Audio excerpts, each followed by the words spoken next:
ಪೊಂಗಲ್ ಬಿಸಿ ಬಿಸಿ ಇದ್ದಾಗ ತುಂಬಾನೇ ಚೆನ್ನಾಗಿರುತ್ತೆ. ಆದರೆ ಲಂಚ್ ಬಾಕ್ಸ್ ತಗೊಂಡು ಹೋಗೋಕ್ಕಾಗಲ್ಲ. ಮಧ್ಯಾಹ್ನಕ್ಕೆ ಗಟ್ಟಿಗಾದರೆ ಇಷ್ಟ ಆಗಲ್ಲ ಅನ್ನೋರು, ಈ ರೀತಿ ರುಬ್ಬಿ ಮಾಡೋ ಕಿಚಡಿನ ಟ್ರೈ ಮಾಡಿ.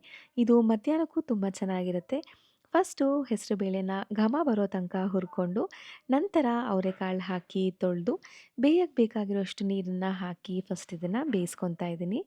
ನಂತರ ರುಬ್ಬಕ್ಕೆ ಮೆಣಸು, ಜೀರಿಗೆ, ಹಸಿಮೆಣಸಿನಕಾಯಿ, ಶುಂಠಿ ಮತ್ತು ಒಣ ಕೊಬ್ಬರಿ ತುರಿನ ಮಿಕ್ಸರ್ ಜಾರ್‌ಗೆ ಹಾಕಿ, ಇದನ್ನು ನೀರು ಹಾಕ್ದೇ ರುಬ್ಬಿ ಇಟ್ಕೊಂಡು, ಪಾತ್ರೆಗೆ ಎಣ್ಣೆ, ಹಿಂಗು, ಕಾಳುಮೆಣಸು, ಜೀರಿಗೆ, ಕರಿಬೇವಿನ ಸೊಪ್ಪು ಮತ್ತು ಆವಾಗಲೇ ರುಬ್ಬಿರೋದನ್ನು ಹಾಕಿ ಫಸ್ಟ್ ಇದನ್ನು ಎಣ್ಣೆಲಿ ಫ್ರೈ ಮಾಡಿ, ನಂತರ ತೊಳೆದಿರೋ ಅಕ್ಕಿ ಹಾಕಿ ಹುರಿದು, ಇದಕ್ಕೆ ಅರಿಶಿನ ಪುಡಿ, ಬೇಯಿಸಿರೋ ಹೆಸರುಬೇಳೆ ಮತ್ತು ಅವರೆಕಾಳನ್ನ ಹಾಕಿ ಮಿಕ್ಸ್ ಮಾಡಿ, ಅಕ್ಕಿ ಬೇಯಕ್ಕೆ ಬೇಕಾಗಿರೋಷ್ಟು ನೀರನ್ನು ಹಾಕಿ, ಹೆಚ್ಚಿರೋ ಕೊತ್ತಂಬರಿ ಸೊಪ್ಪು ಮತ್ತು ರುಚಿಗೆ ತಕ್ಕಷ್ಟು ಉಪ್ಪನ್ನು ಹಾಕಿ ಮಿಕ್ಸ್ ಮಾಡಿ ಬೇಯಿಸಿದ್ರೆ ತುಂಬಾ ರುಚಿಯಾದ ಅವರೆಕಾಳು ಕಿಚಡಿ ರೆಡಿ ಆಗತ್ತೆ.